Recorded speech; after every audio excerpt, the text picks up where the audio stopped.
Welcome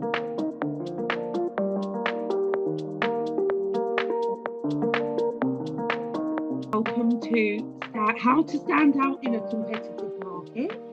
This is a 1.5 hour webinar that's been brought to you by Elevate Waltham Forest. My name is Alana Williams, and I am your session facilitator for the course today. I work for Hustle and Hills Network, which is a social enterprise that supports underrepresented entrepreneurs to start, improve and grow their business through events, workshops and programs.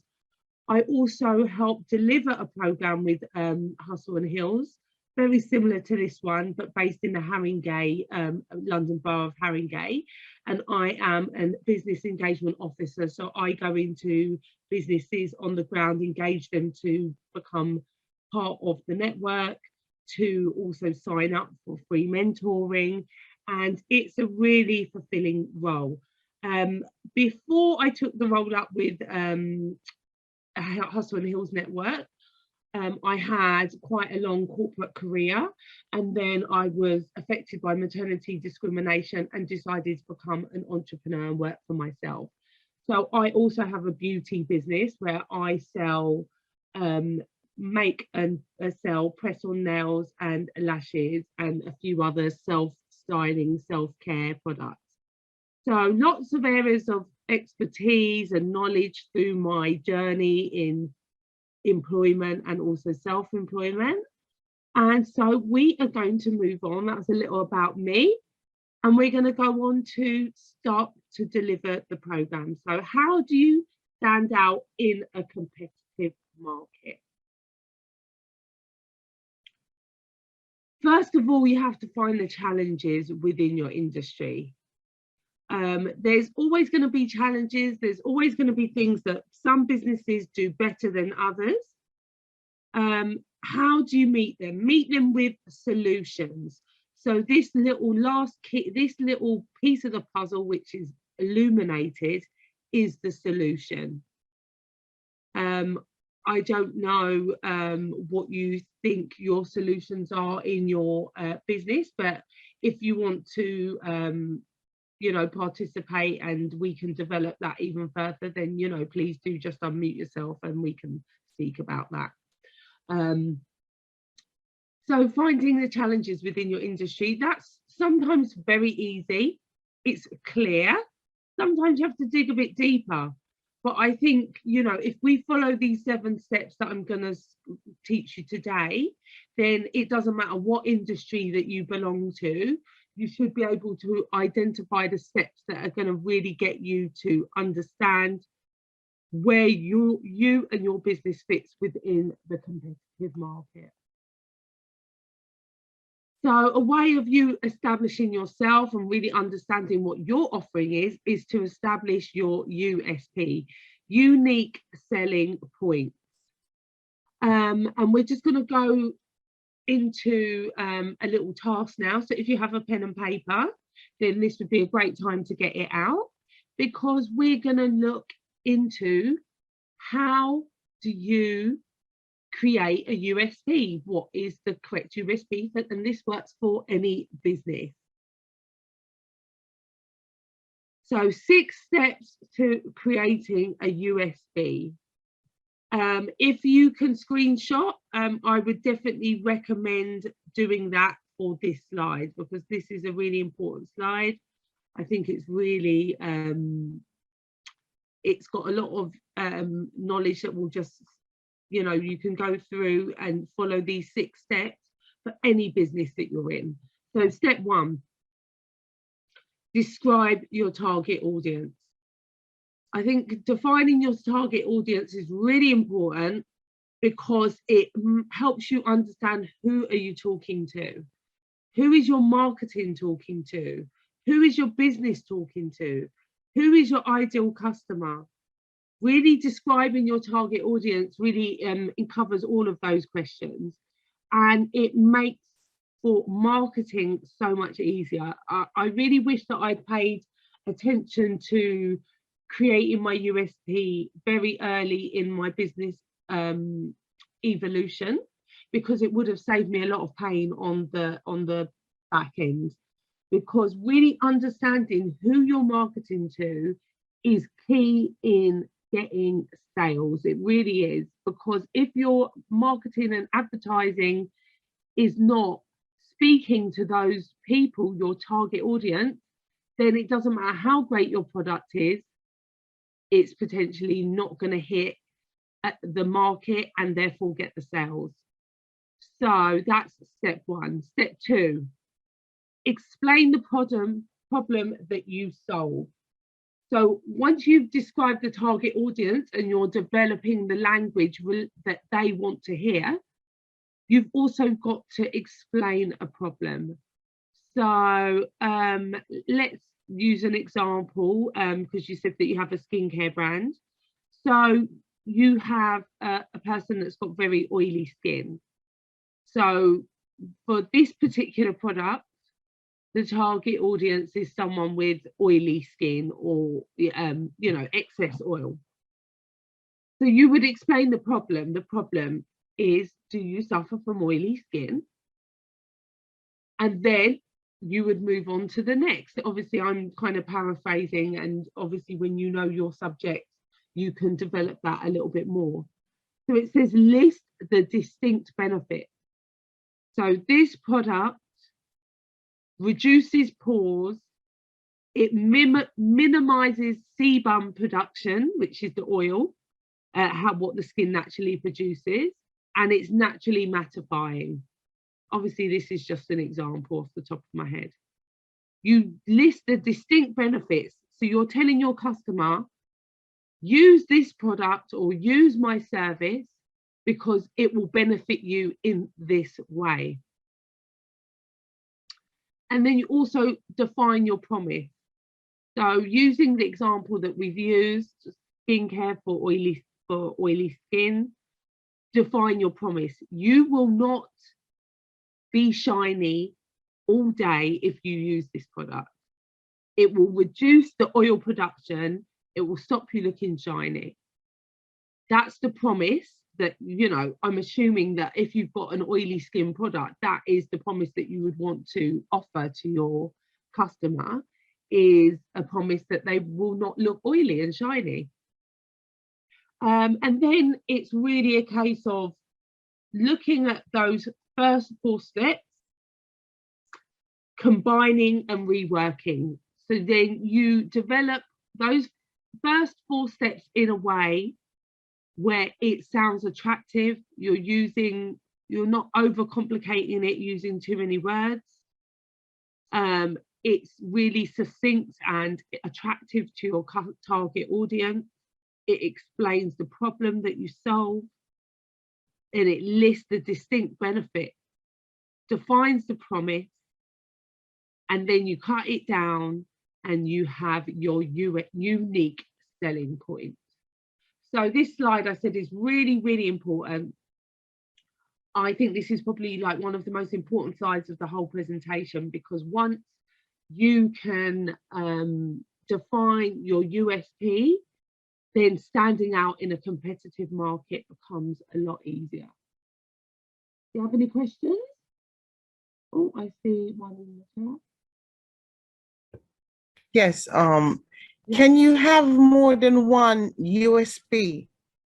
Yeah, it depends what you're talking about. If you're talking about, you can look at USPs as in individual products that you sell or services. So you may target, what's your industry? Fashion, to do with textiles, hats. Okay, so is it just hats, or is it other areas?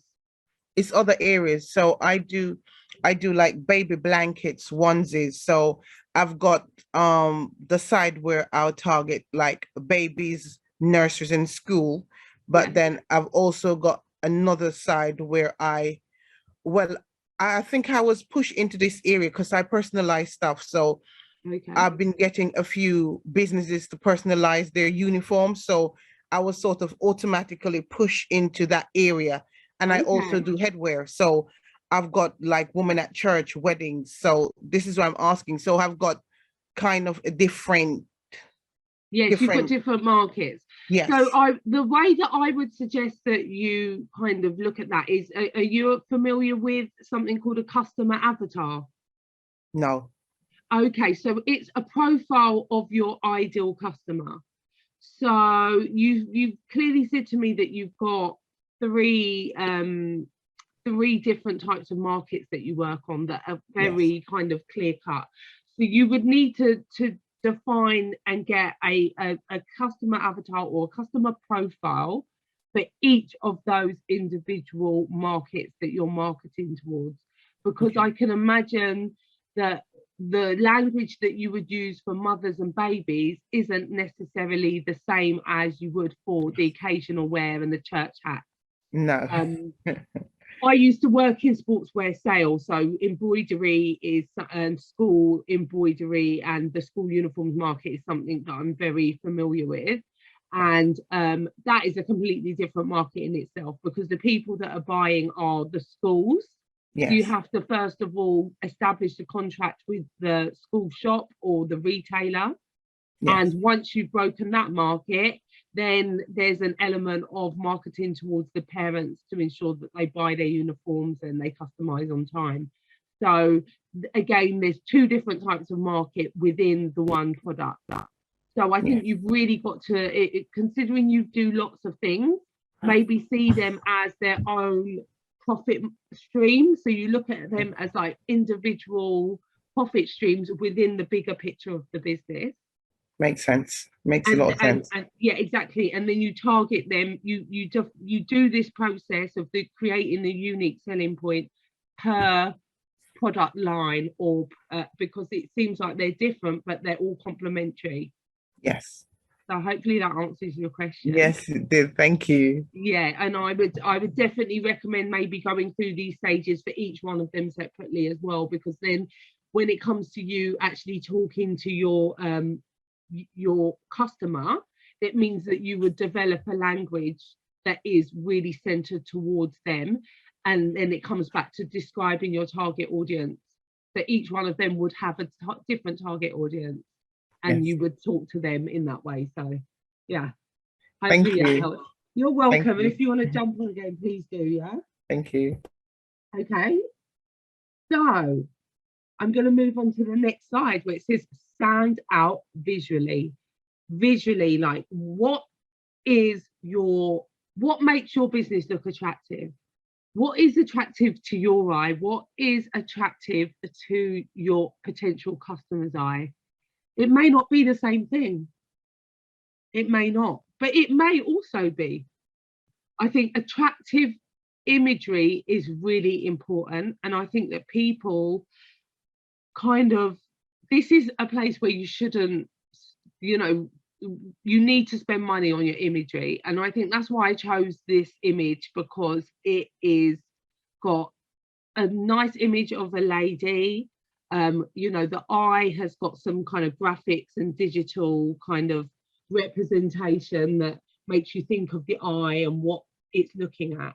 And I think that the quality of the images is something within a business that people kind of sometimes, if you're not that great on your iPhone, then I would suggest getting a photographer, or taking a basic picture and maybe going on to somewhere like fiverr.com and getting a graphic designer to give it a Photoshop do-over, shall we say, because I think it's really important to get an image that really speaks volumes about your business, and the image conveys 1,000 words, as they say. So if you can imagine, if you want an image to stand out and represent your business, what would that image really need to look like?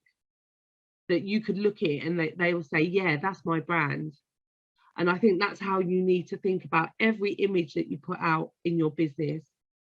It's really important. And I think that's the one area where I would say that you if you're not a particularly great photographer, then pay someone to do it. Even if you take the pictures yourself and then go on to and get someone to rework them in Photoshop or one of the other photograph apps. I think that will go a long way to establishing your brand and really giving an image to your potential customers of what you're all about.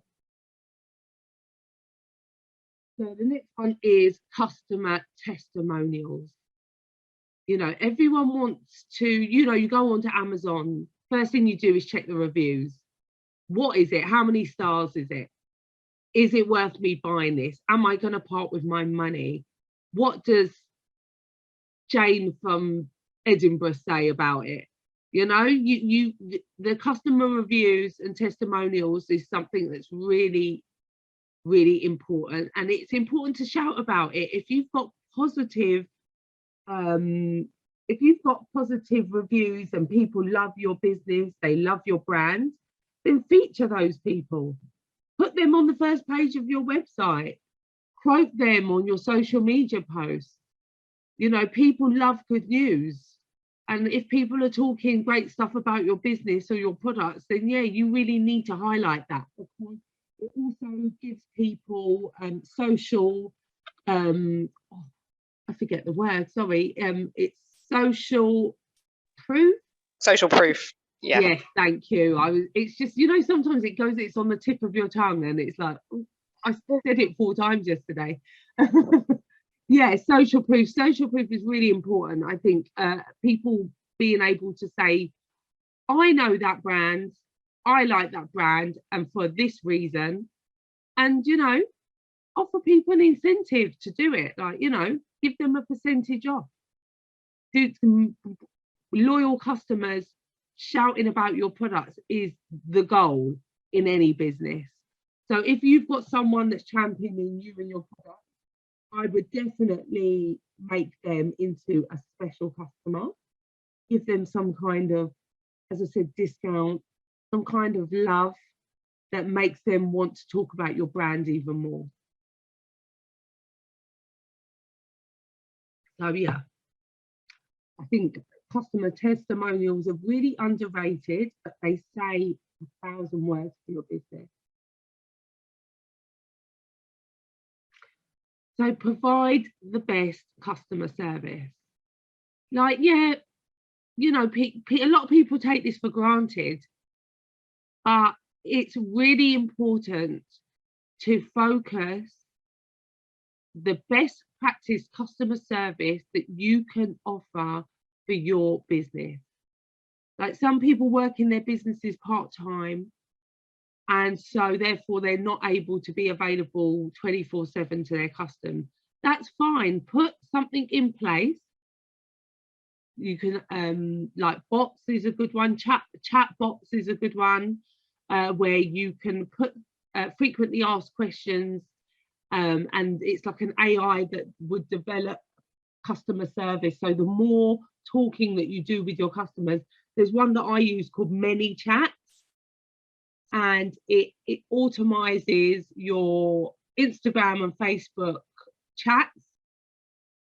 You can also get people to send a hashtag, let's say hashtag nails, because I make nails, and then it will then move them into a funnel or automated sequence that you've set up that allows you to talk with the customer even though you're not there. And the more conversations you have, the smarter the bot becomes, and it starts to deliver a real-time conversation with your customers at a time that's convenient for you. You know, automation, I'm a massive believer in it, especially for small businesses where you've got 1 or 2 employees. Automation is what's going to allow you to grow your business without having to grow your staff numbers. So I definitely think that it's something that you should be looking into, and that is part of providing best customer service. You also need to ask yourself, how do I want to be treated? What is the service level of service I need to provide my customers for them to return? Sometimes it's just acknowledgement. It's just a thank you. It can be really small. That those are the sort of things that make people think, you know what, I'm going to support that business. Especially we're talking small businesses with, you know, small businesses with small budgets for marketing. Customer service is where you can retain and keep your customers. So, you know, I think what you've got to always ask yourself is, how do I want to be treated? If I was the customer, how would I feel about this experience? And I think if you keep on asking yourself those questions, then you're never really going to go wrong. Got any questions, anyone? Yeah, sorry, I have. So just wanted to know the name of the chat that you said, ManyChat? ManyChat, ManyChat. So MANY. Okay, thank you very much. ManyChat, yeah, it's a very good service, and you can access a lot of it for free as well. So I really rate them a lot. But there are other chatbots available, but I think that ManyChat is probably one of the most developed ones on the market. So be innovative. And what does that mean for your business? Innovation can be so many things. It can be in terms of your products are innovative. You're using the best science or the best quality products. Sometimes it can just be the way that you market the product is innovative, as in you are reaching your customers in an innovative way. Let's say ManyChat, even though ManyChat is a you know, quite established chatbot, there's a lot of industries that don't use that style of communication. So you could be innovative, as in one of the first within your industry. Obviously, innovation could also mean in terms of developing your product lines, using new products, or, you know, in a new way or a different way. It really depends on what innovation means for your business. But I think really identifying what that is, even if it's something that you're not currently doing, it could be something that you want to put into your 2-year plan, 3-year plan, 5-year plan. Because I think that innovation and constantly evolving your product or service is really what's going to help you to stand out from the crowd as well. So understanding what that means for your business is really, really important. So does anyone want to maybe discuss what innovation means for their product, for their business?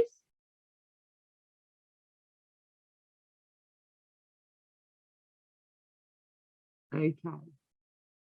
Yeah, I don't mind sharing. Okay. So I think it's just more for me about product and quality. So basically the ingredients that I use. So I'm trying to be transparent about where I source them from. Yeah. So for me, a little bit of sustainability comes in there. So I'm struggling a little bit to kind of get that in as much as I want to, but I think that's on a bit where I can go on. So when you say get that in, do you mean get that into the marketing message or the branding? Yes. Like, is that what you meant? Yeah. Yeah, branding and marketing. I mean, with the, well, so when it comes with the branding, I'm looking at packaging, so that's all sustainable, plastic free, and what I use. But then again, marketing that and telling people that I do, but maybe I don't think I do it enough.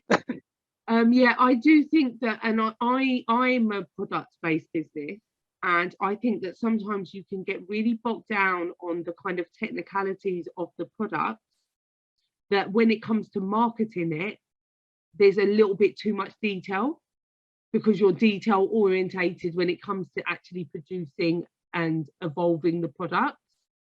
So I do feel that sometimes, this is for myself, this has happened, where I kind of put maybe too much detail into first touch kind of marketing, which can be quite overwhelming for customers.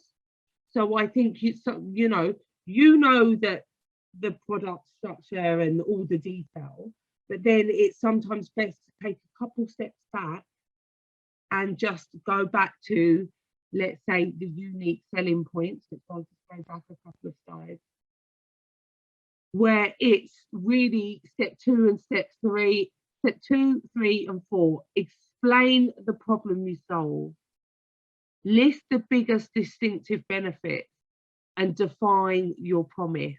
I think if you make sure that you cover those three steps, 2, 3, and 4 in your marketing, then you're going to hit what you need to hit in terms of your customers, because you are defining the problem, you are giving them the benefits, and then you define your product promise as in what you're delivering as a business to the people. And I think that, you know, those 3 steps, whenever you're writing any kind of marketing or advertising copy, if you follow those 3 steps, then you're going to really be writing copy that is speaking directly to your step 1 target audience. Okay, thank you very much. That's helpful. Yeah, I have been told to talk about benefits a lot more, because that's what people want to know. So it's about the benefits. What does it do for you? Yeah. All copy needs to really cover those 3 steps. So I hope you've taken a screenshot of this slide. I'm going to put it back up again. Yes, I did. Thank you. Yeah, this is the most important slide of the whole presentation, because if you follow these 6 steps when you're writing advertising copy, when you're doing social media posts, any kind of marketing, talking to your customer, if you follow this as a general guide, then you're going to be developing copy that your target audience wants to hear. And that is when the sales come in. You can have the most fantastic product in the world, but if you're not explaining your problem, listing your benefits, and defining your promise, no one's gonna, your marketing may fall very flat. And it's all about sales at the end of the day. That's what we're all in business to make money and to sell products. So the easiest way to do that is to make sure that you're speaking to the right people. So it's be visible. Be visible. You can do it as a person. So we're talking about kind of social media here, but visibility could mean being at your local farmers market. It could also mean registering on Etsy or some other platforms that allow you to showcase your products and services, so that it's a way of having your customers flow from these other platforms, even if it's just to look, because they may look 3, 4, 5 times before they buy. But having backlinks on your website also. So a backlink is a link from another website to your website. So let's say a platform like Etsy, you know, handmade, well known for handmade products, crafters products. So you've already got an engaged market. If they're searching on Etsy for something, then they're aware that they want a handmade product, probably from a small or independent business. You get visibility because you're there on a platform directly focused towards handmade crafts. So you get a visibility in regards to other people within your market. And they may not buy necessarily from there. They may go to a website, they may go to your social media, check out what you do. They may follow you for, you know, 6 months, a year before they actually buy something. So that's why when I say be visible, it's as a person, because sometimes it's easier to market you as your business, as a maker, as a crafter, or as a brand. So as a brand, the brand is independent from yourself. I think that people that are in small businesses really need to do a mixture of both. So that's as a person and as a brand. So you would need to kind of make sure that your marketing message speaks to your target audience, and your social media posts and your visibility on other platforms also speaks to that target audience. So that's why I say as a person, because sometimes you might just want to do a funny meme, you think it's funny. It shows a human side to your business. Let's face it, you've probably got under 10 employees anyway, so your face pretty much is part of the business. Some people don't want to stand up in person and be the face of the brand, but I also think at this an early stage, it's probably something as a business owner that you are going to have to do. Like, I struggled with it for maybe about a year and a half. I didn't want to be the face of my brand, but after going through quite a few social media managers and understanding that there was so much information that I had to deliver to them to make my brand visible, that it made sense for me to do it myself. So yeah, have you got any questions on that, ladies?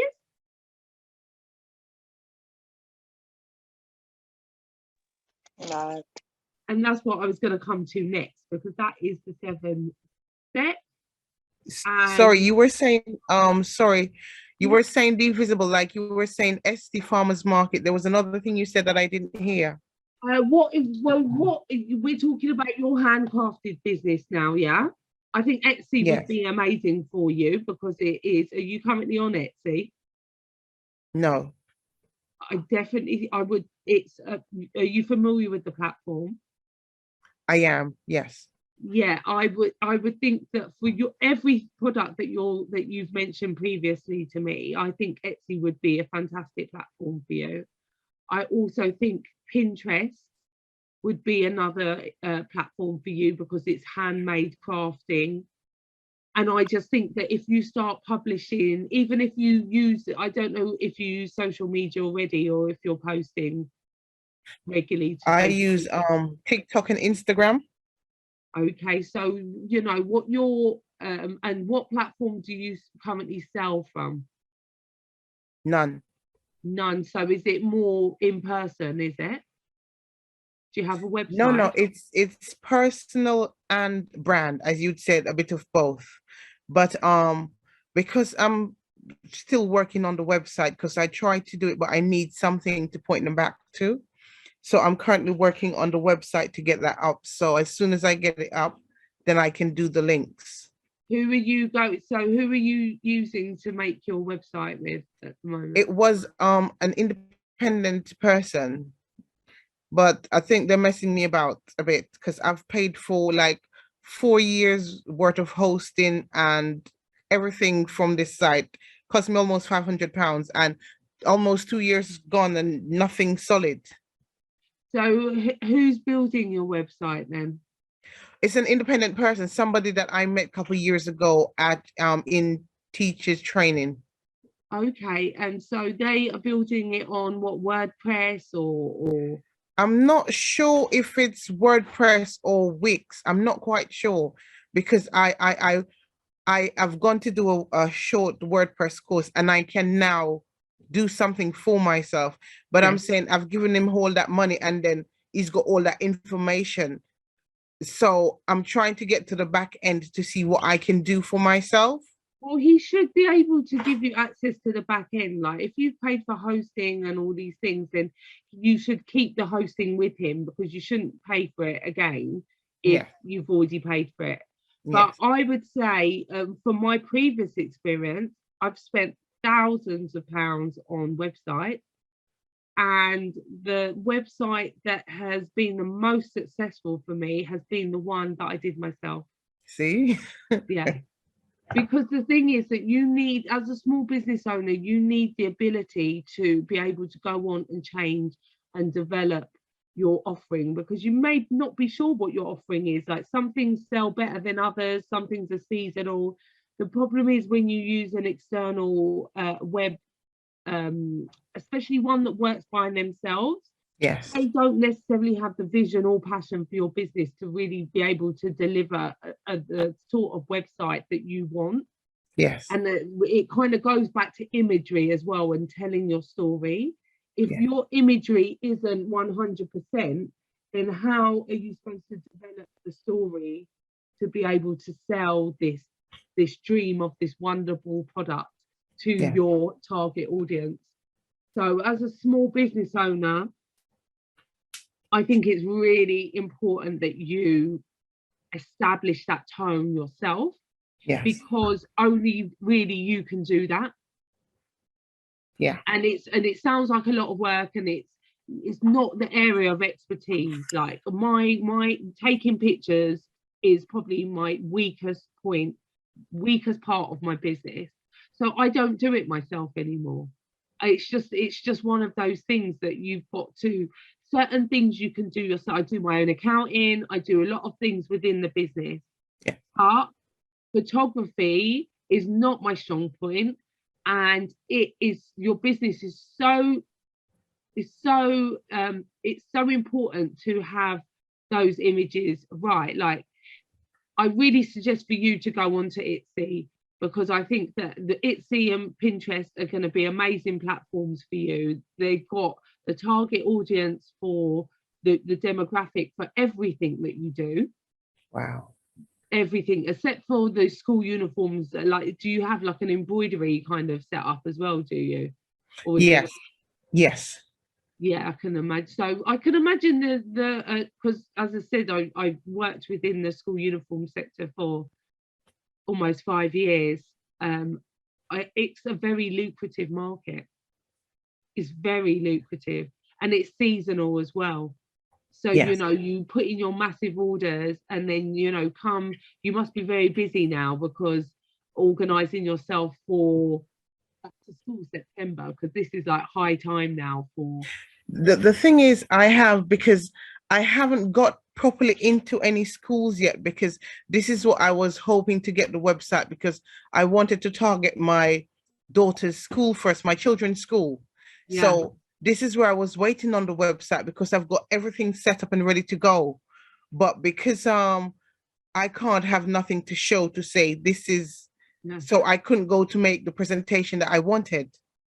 Well, to be quite honest, it sounds to me it's a rock and a hard place, because you have to deliver a certain level of information to your web guy for him to be able to do a satisfactory job.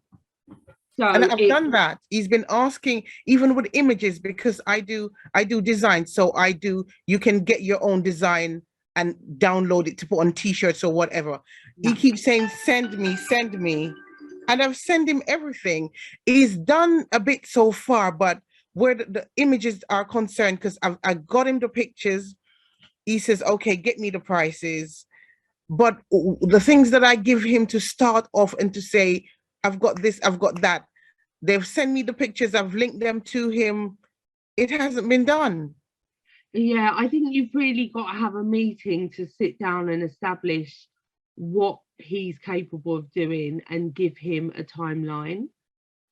Because, you know, in terms of the embroidery in the school markets, if you're not really in place now, then you're not going to hit for September, because you've got to think the schools would have ordered uniforms for September to go into production like January, February at the latest, because they've got to be in the school shops for the end of May. Yeah. So it's like, in terms of the actual schools market, I think it's a yearly annual cycle. If you're not in position now, then you probably miss September, to be quite honest. So yeah, because Chinese New Year as well, a lot of stuff comes from China. Chinese New Year is like mid-February, so the Chinese factories closed down for 3 weeks, and now they're just working to catch back up.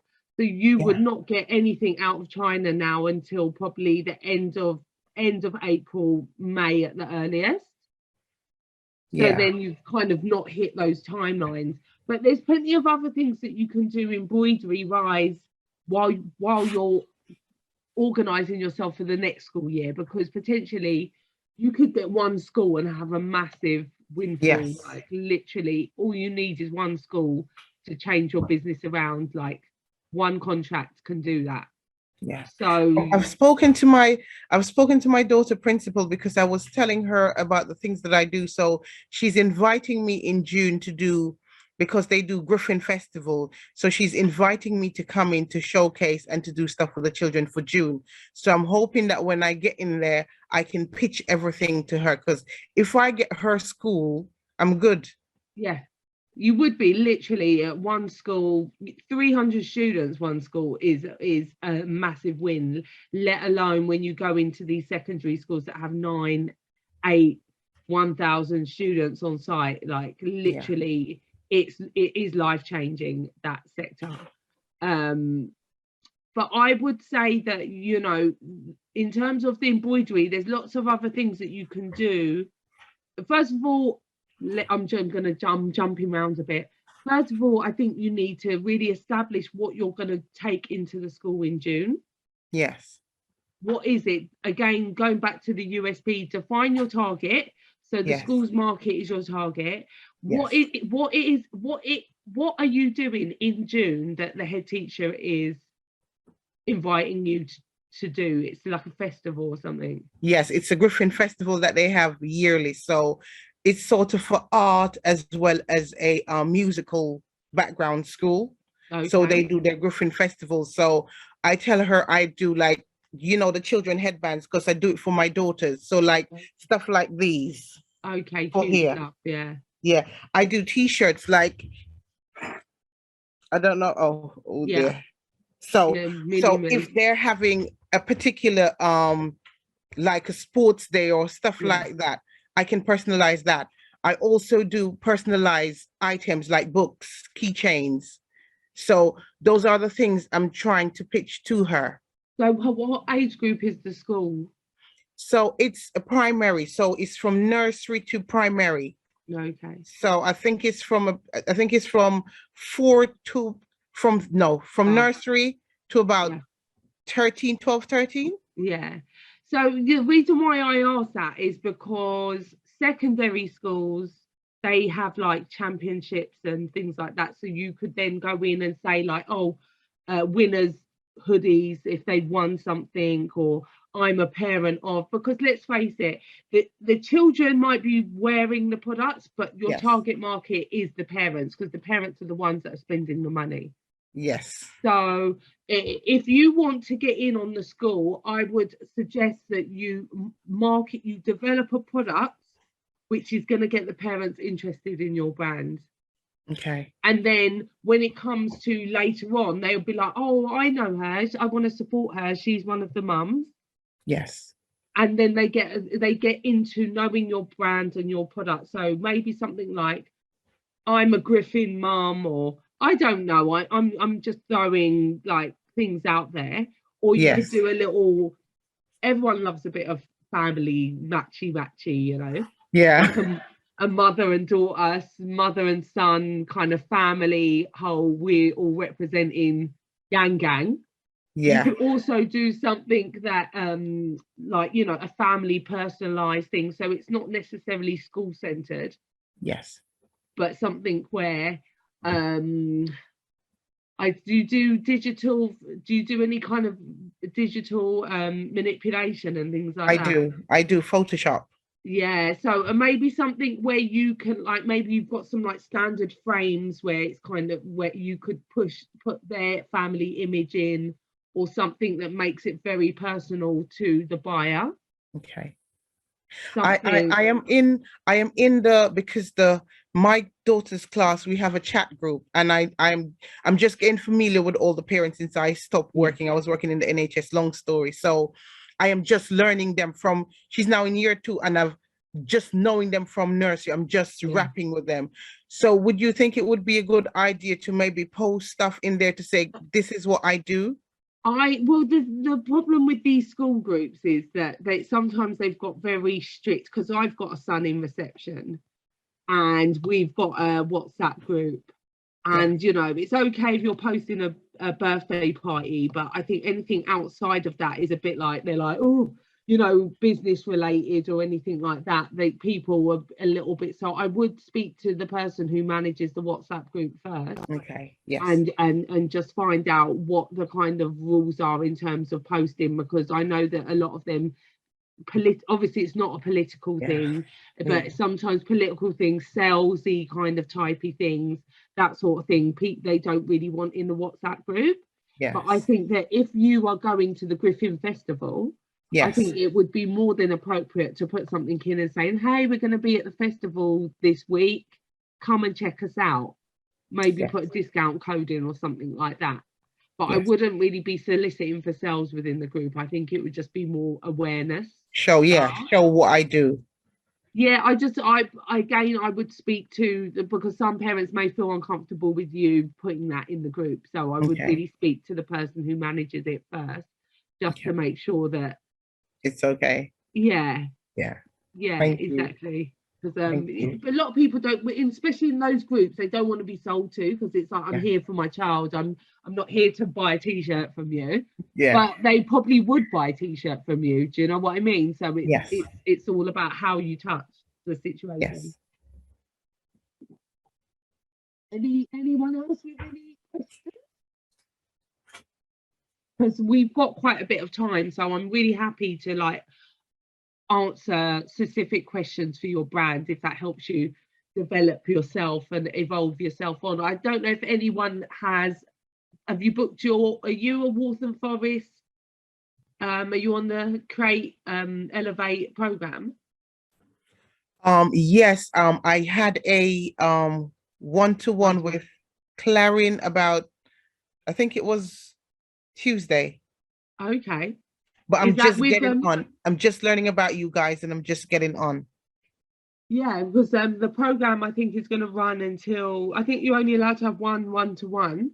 And the program is, I think this may be one of the last webinars that I know that Hustle and Hills. There are a few more actually, but in terms of Hustle and Hills and what we're delivering, but I know that the one-to-ones go on until I think the end of April. But I think you're only entitled to one per business.